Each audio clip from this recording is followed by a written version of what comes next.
Good evening. My name is Joe Cisneros. I am the Associate Chair of Research in the Department of Psychology here at the University of Washington. And I have the distinct honor of welcoming you to our 13th annual Edwards Public Lecture Series. I'm pleased that you could join the Psychology Department as we celebrate this year's lecture series titled Optimizing Human Potential. Tonight's lectures are part of a 3-week series exploring how psychological science provides insights into the mind, brain, and behavior, resulting in improved outcomes for people and society. Before we begin this evening's lectures, I'd like to address a few housekeeping items. Please note that this evening will consist of 2 lectures with a 10-minute break between them. And we will hold a question and answer session at the end of the second lecture at about 9:15. During that time, we'll have microphones brought up so you could address your questions to the speakers. And then finally, please remember to silence your cell phones. Now I'd like to share with you how this series came about. This annual lecture series is the result of the generous support of Professor Alan Edwards, who made a substantial gift to establish an endowment that ensures that we can share our latest psychological science free of charge to all of you. Professor Edwards was a member of our department for half a century. From his arrival in 1944 to his passing in 1994, he was an outstanding teacher, researcher, and writer who is credited with changing the way psychological research is carried out by introducing modern statistical techniques to this field. The Edwards family contribution exemplifies the impact that support from members of the community can have on psychology's ability to educate the public. Thank you to those of you in this room who are already supporters of our department. Your generosity is critical to creating opportunities for UW Psychology's ability to solve some of the most important issues facing our society today, and to supporting and training our students. Without further delay, I would like to introduce our first speaker, Dr. Sheri Mizumori.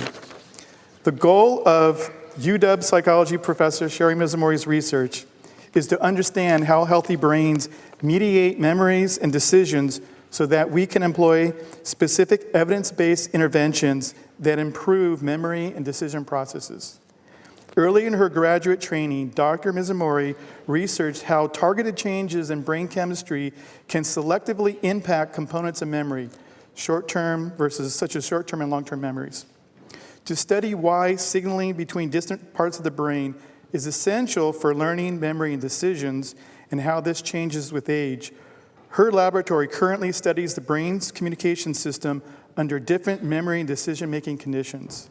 Specifically, Dr. Mizumori's lab and her research investigates the role of internal and motivational states in cost-benefit neural computations that are essential for adaptive goal-directed decision-making. Over the decades, her experience with integrative neural systems methods has provided a strong platform from which to train over 70 undergraduate, graduate students, and postdocs to become the next generation of leaders in neuroscience and psychology. Dr. Mizumori is also involved in NIH efforts to broaden the participation of underrepresented groups in neuroscience careers. Please join me in welcoming Dr. Sheri Mizumori.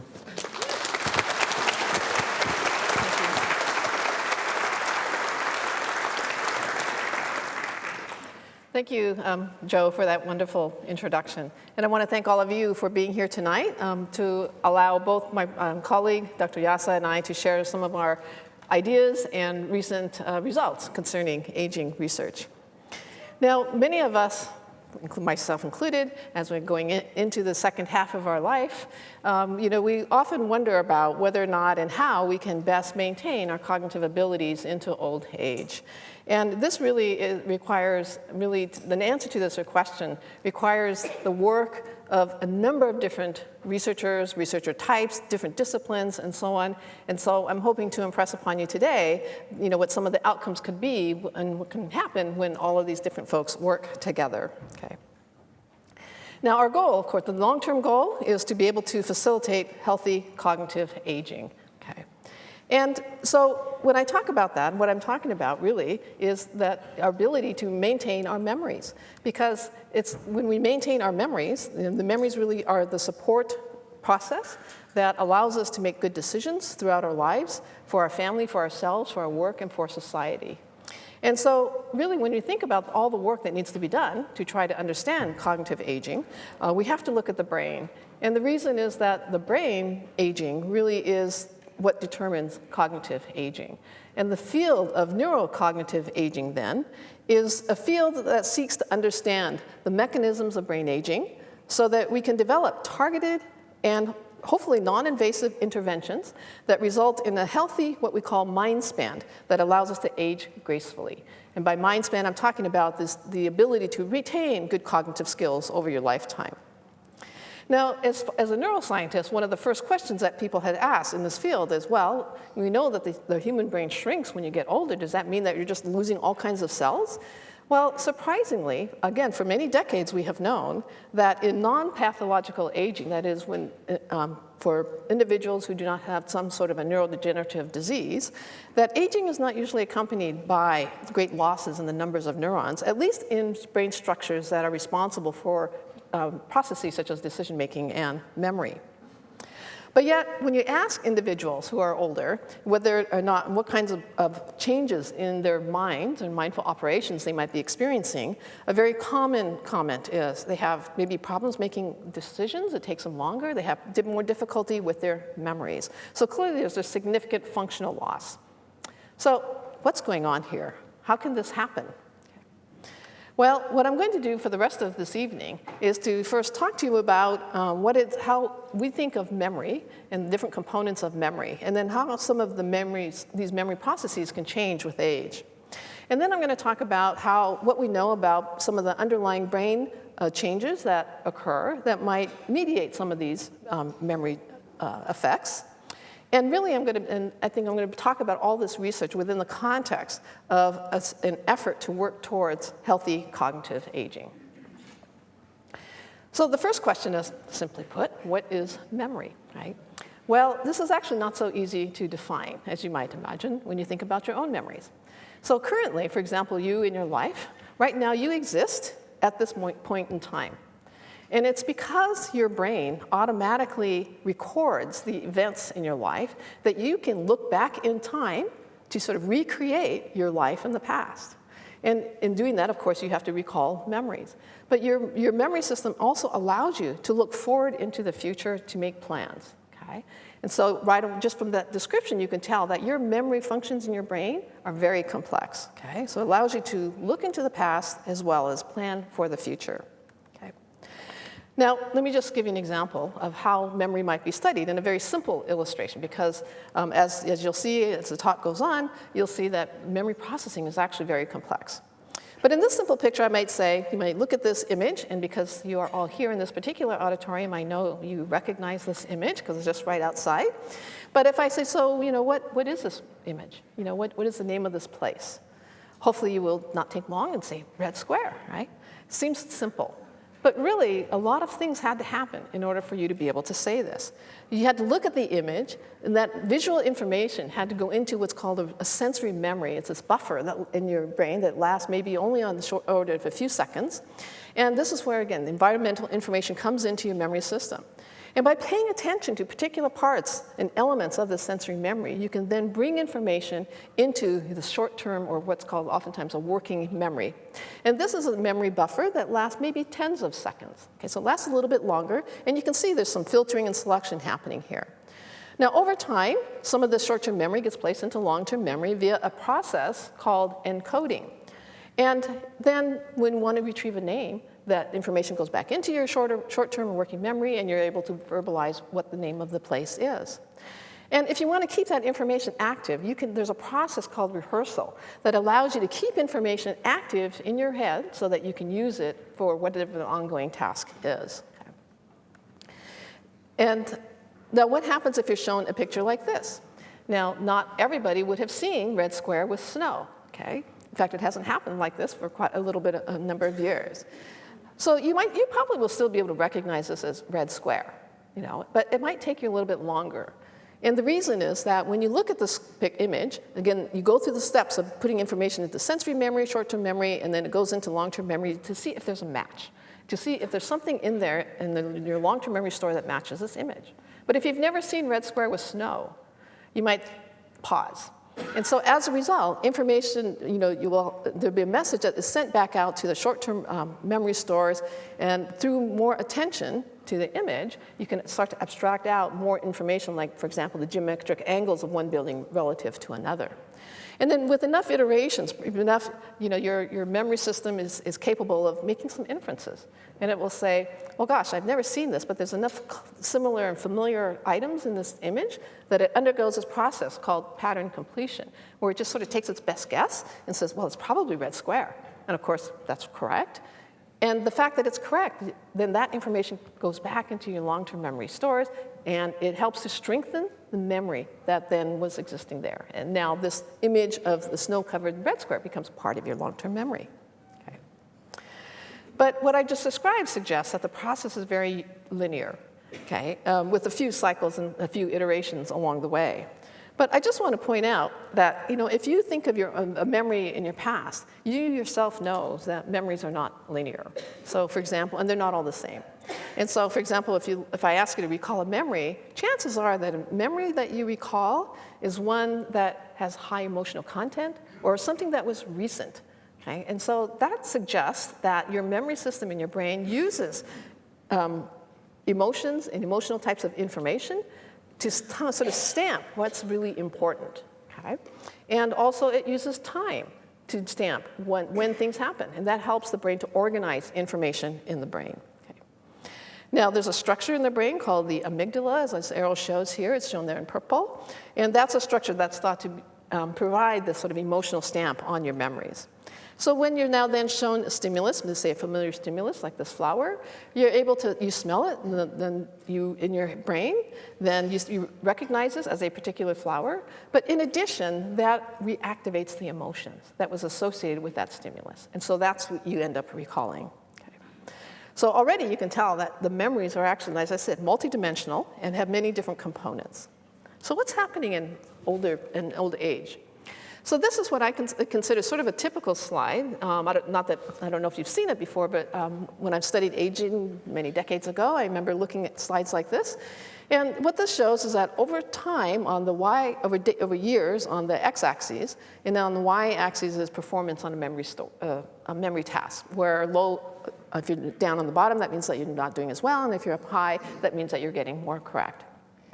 And this is what you do is if you can't help but notice that there's this downward trend across age, right?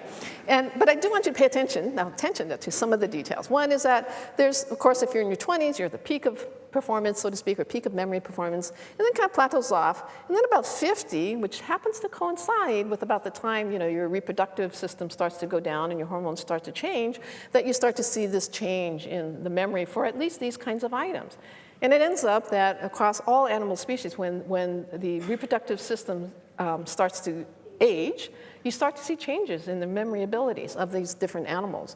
Now, in this case, what this is that a test of, for example, you go in and they give you a bunch of words and say, remember this for a certain amount of time, and then you have to repeat it back. Or they give you some pairs of random words, and you're supposed to remember these pairs over time and then repeat it back, okay? And so in one sense, I consider these sort of laboratory tests of memory. And this happens even without, again, in the absence of neurodegenerative types of diseases. But I also wanted to show these figures because what this illustrates is that aging does not affect all memories equally. So even though you sort of gasped at the last slide, hopefully when you look at this one, you realize, yeah, okay, there's some functions that go down, but there's some functions, for example, if you looked on the left slide there, that show that across your lifespan, there are certain kinds of skills that you retain. Your verbal, for example, more or less your verbal abilities, and also your ability for abstract, to answer questions that require some sort of abstract analysis. That ability tends to persist. And again, if you look on the right figure, again, there's a whole list of different kinds of tasks. Again, the details are not so clear, it's just that they are not so important. The main thing is that there's a number of tasks which will show declines in performance, but there's others where there may actually be an increase in performance. So don't despair, not everything is going downhill. There are things, there are systems that are working, and this actually is good because we can take advantage of those systems. Oh, okay. Thank you. Sorry, thanks for the comment. So one question that we often have in this field is how do lab tests of memory, such as the ones that I just described, how do these really compare to our real world experiences? Okay, because we're not going around our lives trying to remember, sort of arbitrary word pairs and so on. And if you just take sort of a random poll of a number of elderly folks, the two most common kinds of memory problems that people describe are ones that are shown here. That is, there's this type of memory called episodic memory, which is the kind of memory that you need to remember events that happened in your life. Okay? To remember, for example, what you did a week ago versus a month ago, and so on. And there's another type of memory that's a number of people say is a problem for them, and that is problems in their working or short-term memory. So let me just give you some examples of these now. So this is a case that, I don't know if you've had this experience, but I certainly have had this experience many times, where if someone comes up to you and says, I know this person, and I can't remember where I know them from, right? And they totally understand, they think that you know them and treat you like a good old friend. But you just don't remember, right? And so what you do in your memories, you go back, it's as if you go back in time, say, well, was this a year ago? Was this through work? And they start to go back through different contexts where you might have known the person. And the fact that you're going through in this orderly fashion, I think gives us hints as to how memory organizes information. We know from lots of work now that there's a structure in the brain called the hippocampus, shown here in the sort of orangey color, that this is a structure that's very, very critical for your ability to process episodic memories in a very functional way. Now, what's working memory? Working memory is that short-term buffer that I mentioned earlier, and this is where you can bring information online so that you can do things with it. So for example, you keep this information online active in your consciousness for a few seconds. It's considered therefore a temporary storage, and it's a place where if you're, for example, solving a math problems and you need to keep a number of variables in your mind at once, you keep it active in your working memory. If you're focused on your attention on a particular problem or you're reading, there's a very strong activation of your working memory. Okay? And it ends up that a different part of your brain seems to be really critical for your working memory skills, and that's the frontal cortex shown here in red. So now I'm going to talk a little bit more about hippocampus and frontal cortex and what happens in what I call non-aging memory and then aging kinds of memories. So the question is, why is hippocampus so important and so critical for episodic or event types of memory? We don't really have a complete answer for this right now, but there's nevertheless, I think there's some very important nuggets of information that's worth letting you know about. So here's the hippocampus again. It's the one in red, and that's just a side view of the brain, and then versus more of a top-down view of the brain. And what you can do is you can look at what you might imagine as a slice of the brain, and that would be illustrated in this next slide here. And in this case, you see that it looks like there's two interdigitated Cs, and what that really is just a whole layer of cells that form that shape. Okay? And what we're interested in is putting down some kind of a probe, an electrode, into the hippocampus to listen to the conversations that are happening between neurons in the hippocampus during learning. Because if we can understand how information is being processed, maybe we can understand how hippocampus mediates episodic memory. And so here's just a little cartoon illustrating how that might happen. There's, from the top, there's a number of electrodes coming down from the top of that slide, and those little triangles represent the existence of cells around the electrode tips. And again, we have different ways that we can now identify the messages of these individual neurons. Now, and what's interesting is that in in people who are suffering from intractable epilepsy, oftentimes that electrodes are implanted in the brain so that the surgeon can identify the focus of the epilepsy before surgery happens. And in a number of those individuals, then we sort of subject them to and test their memory. And so this is just an example. If you're interested, it's an old Nova series and movie, but it's very, very informative, very fun.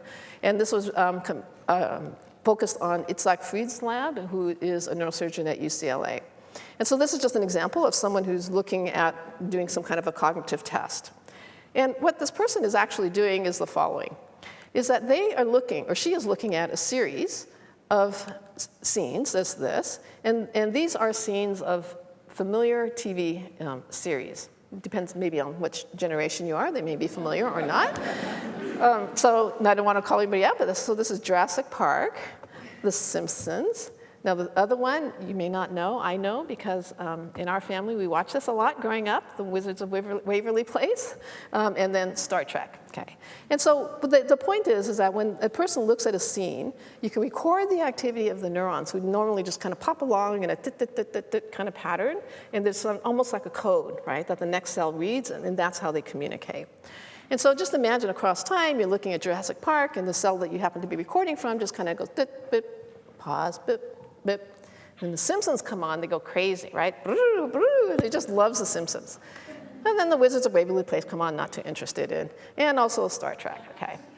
So what's really interesting is that you can record from lots of cells at once. And what you find is that there are certain cells that always fire to one scene or another. Let's say it's the Simpsons. That not only does this cell fire a lot, but there are other ones as well. But there's a lot of them that don't. But when you see the Star Trek, a different set of cells will become active. Well, those initial sets of cells might be quiet, right? And then the same for each one. So for every different scene, that there's a different pattern and network of cells that become active. And you might say, okay, well, that's fine. You know, it just means that they're sensitive to that visual input. But if you then ask the person to close the laptop and say, okay, now think of the Simpsons. Okay, there's no input coming in, just thinking about it. You get exactly the same pattern. The cells that responded before when the person was looking at The Simpsons will now start to fire when the person is thinking about, they're reactivating the memory of The Simpsons. And the different set of cells that fired to Jurassic Park will now come online when that person thinks about Jurassic Park.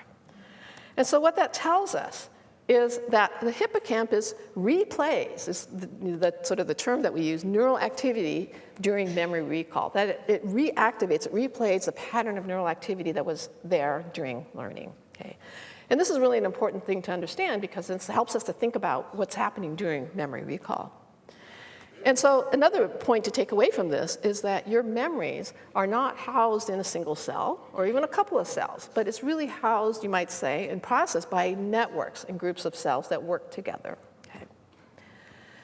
So this is just sort of a cartoon illustration of what I was describing. Imagine each one of those little diamond-shaped things are cells, and just focus on the ones that are filled in.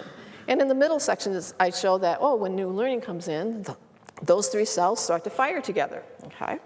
And so as the person is still looking at this picture, you still see those three cells firing. And then, and then on the far left, if you ask the person to remember what they just saw, you see the same pattern being activated. And now on the bottom, this is just a different pattern that's being activated by a different scene. And one thing to notice is that, in this example anyway, that those three cells on the top, they overlap by one cell relative to the three cells on the bottom. That is, sometimes they do overlap. And that's actually quite good because that allows you to generalize from one type of scene to another, okay? Because there's some overlap in the networks, okay? And the other important thing to point out is that the stronger the connections between these neurons, the more readily you will be able to recall that information, okay? It's because you're more quickly to reactivate the circuit. So what happens in aging? Okay, that's sort of a quick run through on what happens, we think, in what we call normative episodic memory. Well, again, it's kind of surprising when you look at in the top left there, that's again the hippocampus. And then on the right, I just indicated there that there's different subregions of the hippocampus that we think process information a little bit differently. And so it was of interest to these researchers back in the 90s to go and count the number of cells in these different subregions to see if it changes as a function of age. And in this particular example, what they did was they sorted, this was conducted in rodents, and what they did was they separated the old rats into ones that were memory impaired versus ones that were not, thinking that there might be a difference in cell counts between these two. But it ends up there were no differences, okay? No difference across age and no differences based on memory ability. So that's kind of surprising, okay? And now this has been replicated in other studies as well. So what else could be going wrong? Well, I mentioned that the connections are really important, right, for determining whether or not how quickly you can recall memory and really the efficiency of memory. And so here's now just another cartoon that illustrates 3 cells, but now we have those processes, those connections. And I show in the middle up there, in the sort of the pink, is maybe the growth of new connections and growth of new processes when there's information available. And that when we recall that information, now those pink ones become blue, meaning that it's part of the normal structure for that cell. And in this little movie down here, I just want to show that when there's different proteins that are in the cells at the ends of the connections, and they're just through some fancy staining and fluorescence microscopy, you can see that over time, and this is sped up a little bit, but over time you can see that they are changing, okay? And the greens just highlight the tips so you can see them better, but you can see that they actually are changing over time. So the fact that you are here, you're listening to me, almost regardless of what you take away from this, your brains are changing, okay? And so when you leave, your brains will never be the same, because there will be at least some of these connections that have been made. So what happens with aging?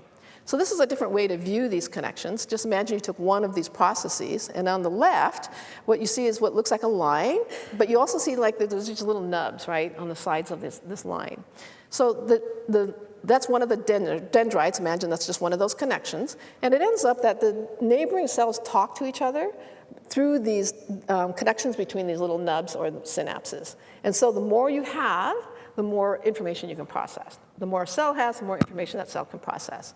And so on the left, that's really an actual photomicroscope, a micrograph of an actual dendrite. And then the next line in B there, that's actually the drawings of it so that you can see the processes more clear. The main thing I just wanted you to take away from that, if you just kind of, sometimes you have to kind of squint your eyes, to take away the big image, but the old dendrite is thinner than the young, and it has fewer ones of those spines, fewer of those connections. So that supports the idea that maybe it's the connections that are deteriorating in old age, not the numbers of cells. What about frontal cortex? Does this have the same problem? Should we look at the number of cells in frontal cortex? Remember, frontal cortex is important for working memory, and it is really important because it is really a bridge of communication across many different parts of your brain. So here's just an illustration that shows, of data, that shows that across age, shown on the x-axis, and then the y-axis is numbers of cells, roughly in billions, that over time, there is a slight decrease, but it's really not impressive. That is, the amount of decrease in the number of cells it cannot really account for the change in working memory that we see. And it seems like the amount of decrease is about the same, proportional decrease is about the same for men and women. Okay. And so again, that's not a very impressive explanation for the working memory problems. So again, let's look at the connections. So here's an example of, on the left, a young frontal cortical cell, and on the right, one from an old animal. And underneath, you can again see the dendrites with the spines, and you can also see, I think, on the left, that there are many more longer spines than the dendrite on the right. Again, showing that with age and your frontal cortex as well, you lose some of those structures which makes connection and connectivity between these cells and communication a little bit more difficult. Okay. So this may contribute to some of the memory problems. And indeed, in this figure, this just shows that if on the x-axis, the number of cell-to-cell connections is listed from the left is low, on the right is high. And on the y-axis is memory performance skills. From, in this case, good is at the bottom and poor is at the top. And the fact that there's this negative relationship shows that when you have more cell-to-cell connections, you do better on your memory tests. Okay? And again, this is true for young and for males and female animals. So a question is then, well, if these cortex cells are there, are they processing this information, the same kind of information in young and old brains? And so in this case, these are data taken from a frontal cortical neurons. And what you see across time there, you see time, and there's a time 0 up there. I don't have the point. Well, maybe I can do it with this pointer. Okay, that here at time 0, this is when a tone might come on. And then what the animal is instructed to do is to pay attention to the tone for some length of time. And then because when the tone comes off, they get food. And so what you see in the younger frontal cortical neurons is that this cell will ramp up its activity, will stay high until the animal gets its food and go down. And we see this kind of response, again, in a number of different vertebrate animals. And this is just the baseline to say, well, if there was no cue, then the cell was there. It would just kind of pop along and fire at some kind of normative rate. But in the middle-aged, what you see is that when the tone comes on, that there is a difference between these two conditions, but it's not as extreme. So this is definitely a much larger increase than in the middle age, and certainly much larger than in the older age. So what this tells us is that frontal cortex may process the same kind of information, help you to remember information over time, over this delay, but for some reason the activity is lower as you get older. So that may contribute to the problems in working memory. So this is just a summary of what I've already described, that there's the number of neurons don't typically change, the connectivity between neurons, maybe what's affecting your memory ability that's based on or dependent on hippocampus and frontal cortex. So really the big question is, can we increase the plasticity, the flexible processing in the brain to improve the connections between neurons? Can we make the cells make more connections, in other words? And then can this help to improve our memories? This is a problem that a number of research labs are working on. Because if we can, as I said, perhaps we'll have more flexible memory processing. So let's look at what this concept of neuroplasticity, this ability to change the structure and function of neurons across the life.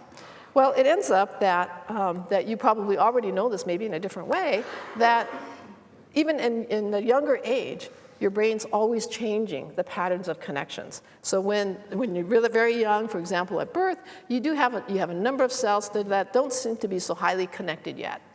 But at about 6 years old, you have maybe, in this example anyway, about the same density of cells, but they're highly interconnected. Okay, that's why you see all those lines. By the time you're 14, there's this what's called pruning that happens. That is, the dendrites and processes that are not used end up kind of withering away, making space for more elaboration of these remaining dendrites here. And it ends up that during memory processing, and this was just a schematic taken from one of the old Golgi drawing. Golgi was a very famous neuroanatomist who had beautiful drawings of neurons. And this is just an example of what might happen during learning. So for example, here's a cell that has many different dendrites, but then maybe after learning, these dendrites grow. There's more connections. So can we get an older brain to become like something more like this? This is really a goal. Now, as you can tell, because I said it that way, I don't have a clear answer. But again, there's indications that this might be able to work. So one thing I wanted to point out is that even though we're growing processes, for example, during new learning, that as you get older, that some of these processes may not be able to grow as much as when you're younger. But yet, that doesn't mean that when you're older, that processes can't grow. There's definitely clear evidence that neurons do continue to grow.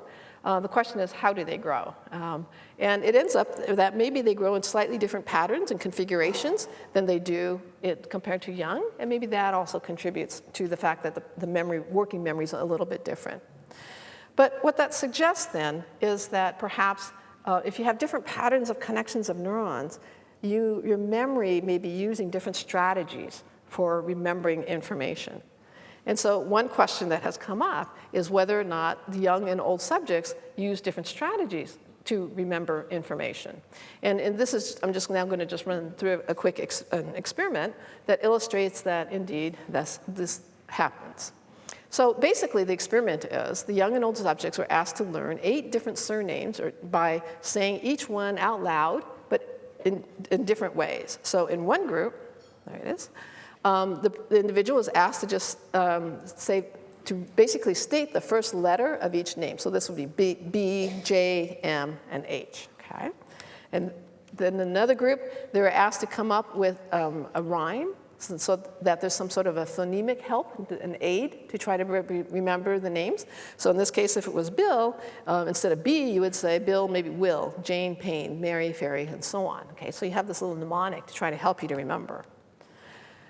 There's another kind of trick, and that is to associate this name, Bill, with some kind of meaningful association. So in this case, this could be Bill, my father, or Jane, my neighbor, Mary, my doctor, and so on. So you have now meaning associated with that word. And then finally, in another group, it was mainly just the individuals asked to basically rote memorize what they call intentional learning with no other association, just Bill, Jane, Mary, Harry, and so on. So the question is, which strategy is better for your memory, and does this change with age? So in this first set of graphs here, this represents the proportion correct for the young group as a function of these 4 different memory strategy conditions. And so this is where they're just remembering the physical letter, the B, for example. And you can see that as the processing became more deep, there were more associations with that word, that the retention got better. Okay? So again, this is a finding that is pretty well known in the human memory literature. What happens for the older persons? Well, what you find is that they also show this effect. That is, the deeper the processing, the better the individual remembers compared to just more the superficial memory. But you can tell that there's some impairment here, that they definitely don't remember as much as the younger group. Now remember, in this case, the subjects are asked to self-generate the names. That is, they just say, okay, now tell me what the names were, and they just have to do it, okay? But if you give them this list and ask them to recognize the name instead, then something interesting happens. The younger individuals do benefit, and they do better on recognition tasks. I mean, most students would probably attest to this. And you can see that this performance here is better than what you see over here. But what's interesting is that the older individuals also improved their performance when they had this recognition, this little tip. And in fact, there's no difference up at this point right here. In other words, the older individuals disproportionately, or they benefited greater, I should say, by having the names there, and all they had to do is identify whether they recognized it. So what that tells you is the information got in, but maybe they just had a problem with the recall. And that ends up being important because then this starts to now dissect out memory, this complicated process, into different kinds of sub-processes, and then we can identify more clearly which component needs attention and intervention. So this is just the same slide. And so this now just summarizes some of the findings from the study, that is deeper levels of processing are important, environmental support improves memory, and more so for older subjects. And the other point was that retrieval seems to be particularly difficult for the older subject compared to young. So what can we do to improve recall? So we talked about neurons, there's connections. Well, then the connections are mediated through chemicals. There's chemicals between the connections between cells. So one idea was whether or not the recall deficit that we just saw in the previous study, is that related somehow to the nature of the interactions between cells, that is, to this chemical environment. And we asked that because we know from other work that the chemical environment between cells is very important in regulating the plasticity between cells, the extent to which they're going to connect. Okay. And if we're trying to come up with some sort of an intervention, that's where we really want to focus. So here's just an example, again, of the cell, the synapse. Here's an example of the connections. This would be one of those spines that we looked at. Here's another spine from another cell. And it ends up that we now know that there's a number of different chemicals that are located in the synapse between those connections. And some chemicals make it so that these communicate well. Those are called the strong connections. And some chemicals make it so that those two connections really don't talk very much together. The connection is weak. Okay, so there can be weak connections, there can be strong connections. In this illustration, this just shows, again, here's again one cell, here's another cell that's sending out a message. And you might say that, well, when this cell becomes activated, it causes our second cell over here to generate one signal, what's called an action potential signal. But it might be that in a strong synapse, if it were stronger, what would happen is that same cell would generate a signal, but now our second cell here will respond by sending many messages. Okay? That would be an example of communication at a strong synapse. And it just so happens that we now know that there's two chemical transmitters, acetylcholine and dopamine, that are very important for determining the strength of those connections. So of course, then the question is, well, what if we focus on those two? If we can increase our dopamine or increase our acetylcholine, can we strengthen the connections of the ones that continue to exist in an older brain? And so here's some data that suggests that maybe we can.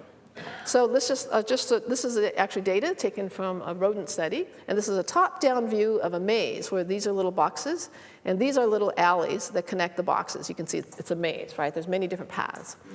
And what happens is if you put an animal, in this case this is a rat, in one of these boxes, it will run out here and just run up and down randomly on these maze arms. And then what you can do is say, okay, now let's put the animal in a box, for example here. Let's put these barriers along the different alleys, and that's these little black dashed lines here. And then we're going to put food way over here. So what the animal has to do is when they come out of this little box here, they have to find the most efficient path to the food. Now, if you can see it, if you can look at it, you can see, well, if they go here, oh, they run into a wall, they have to back up. If they go down here, they run into a wall, then they have to back up. And eventually, they find their way to the food. And what you can do is, in a naive animal, so one that hasn't learned this, they'll make a lot of mistakes, and it'll take a long time for the rat to get to the food. And that's shown here, that in the early trials, these are numbers of learning trials, in the early days of training, that the path length from the start to the goal is quite long, okay? But that over days, the animal gets better and better, and you see that the path length gets shorter and shorter, and then pretty soon, later on, for example, in trial 17, 18, the animal's let loose at this one box, and they can make a pretty direct shot, let's see if I can do this, over here to the goal, okay? And they get very good at it.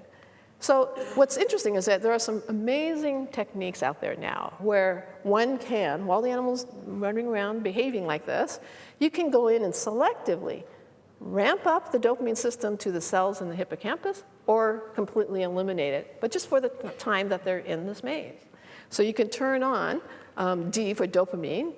You can have the dopamine in the hippocampus. This is one of those sub-areas of hippocampus. You can have it on or off. Well, it ends up that it doesn't matter during this acquisition period here. It didn't matter if the dopamine was on or off. So that suggests that maybe dopamine's not so important for the initial learning. So is it important at all for memory? Well, later on, let's say a week later, you can bring the animal back in after they've had a break. And again, you start them at the same start arms. And you say, well, how long does it take the rat to find the goal? And what you find is that with the dopamine turned on, so there's more dopamine than normal, during this learning period, you find that at retention, the recall is much better than when the dopamine was not available during learning. So what that suggests is dopamine has a specific effect on recall. Well, that's kind of interesting, right? Because I was just saying, recall is one of the specific problems that older folks have. Okay. So hopefully the wheels are turning in your head about, oh, what should we do about dopamine? I'm coming to that. So again, this shows that altering the chemical environment can alter the plasticity. This is reflected in behavior. Now, I do want to show that dopamine neurons normally, let's say this is just a function of time, at time 0, this is when an animal might go into, is in a box, and they put their nose into a hole to get food. They just go in there and pull it out. And what you find is that if this is the activity rate of the dopamine neuron. And this you can see that it's firing along over time at some rate, and then just about the time the animal's going to make the nose poke, it goes up.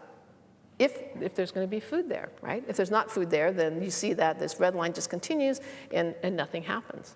And so this is just one example, but there are many examples to show that dopamine seems to be ramped up naturally under rewarding conditions, okay? What happens in older animals in the same situation? Well, what you find is that in the same task, you can see that visually these look very different, that the animal knows what to do. They go in there nose poking, but you don't see the same kind of dopamine response, okay? What that suggests is that the dopamine cells are there in the older brain, but they perhaps are not responding to the reward as much as the young. And not only that, the baseline rate is kind of low. So they're just kind of low activity dopamine neurons, but they're there, okay?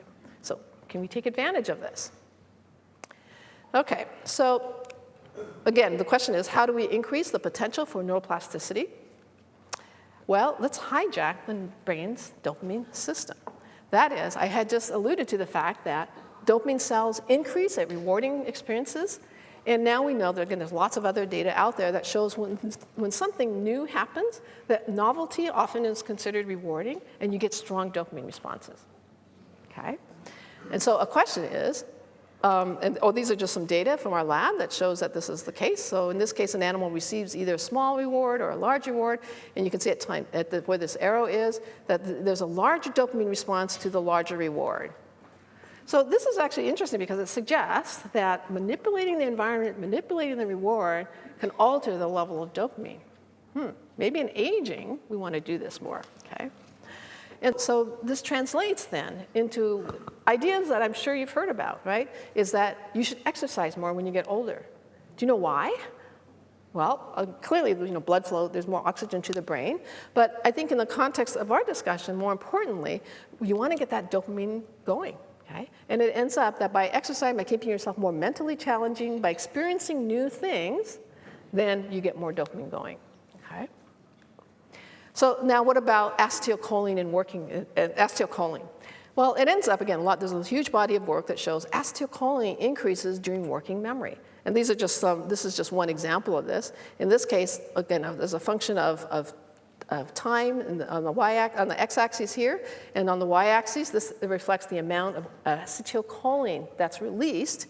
And I don't know if you can see, but this actually just shows that they're measuring in the in the frontal cortex. Okay, and so as a function of an experiment, they're trying to see what makes acetylcholine go up.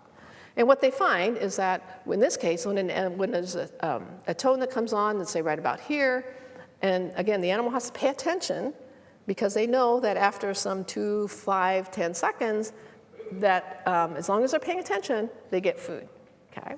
They don't know how long it's going to be. They know it's going to be one of those, so that encourages them to always pay attention.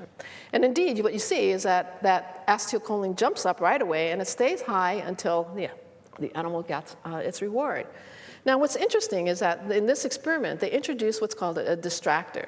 So in this case, there were certain, I think this was a light that came on that told them that they're about to get reward. And then another light came on, what they call the house lights came on, so something got really bright.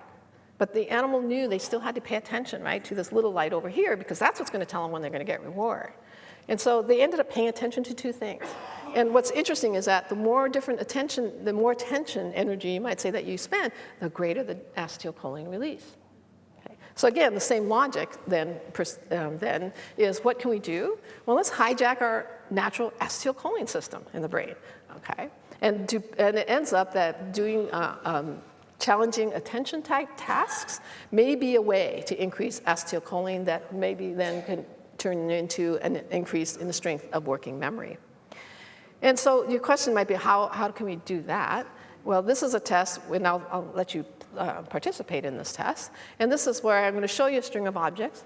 And I want you to just, you could raise your hand or just think it to yourself about when you see an object, is it the same as the one that was presented 2 objects before? Okay, 2, not the one before, 2. Okay. So here's, one. I'm just going to go through these.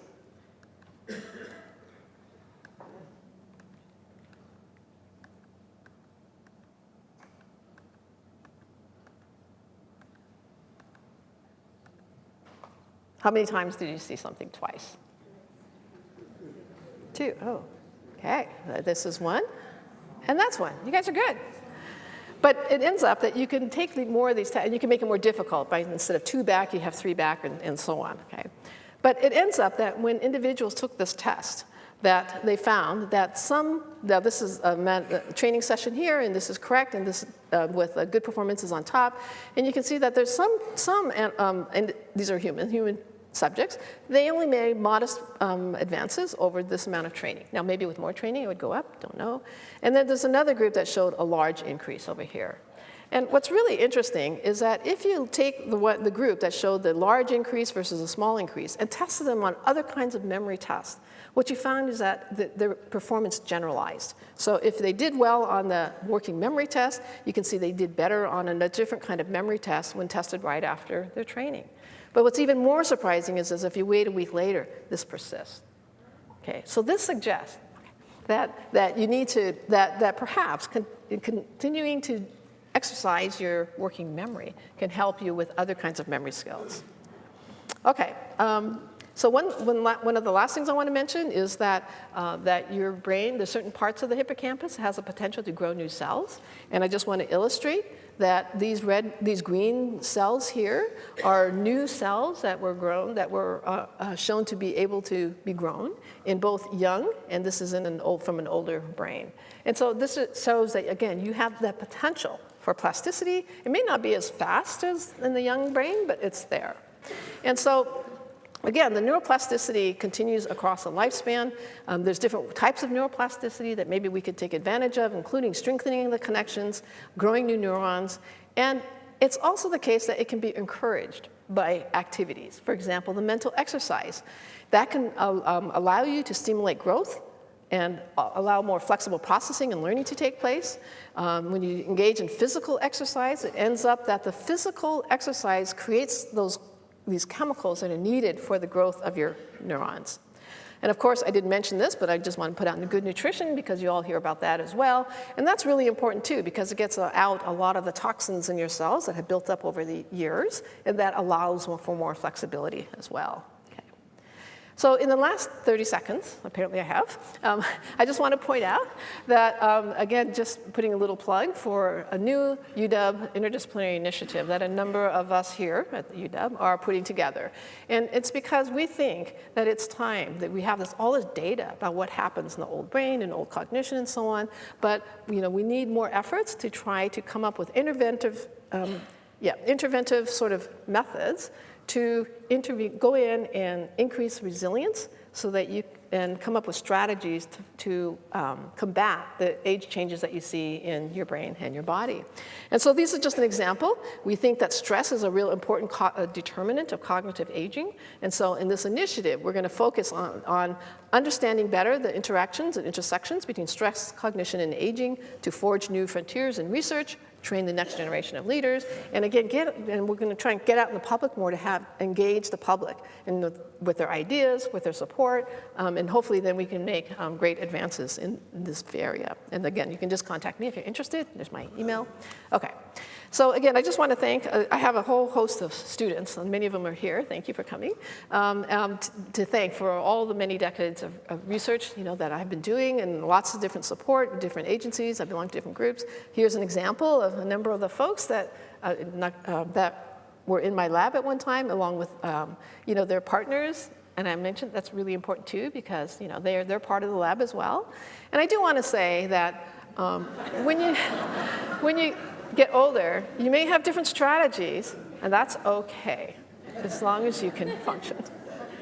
Okay, thank you for listening.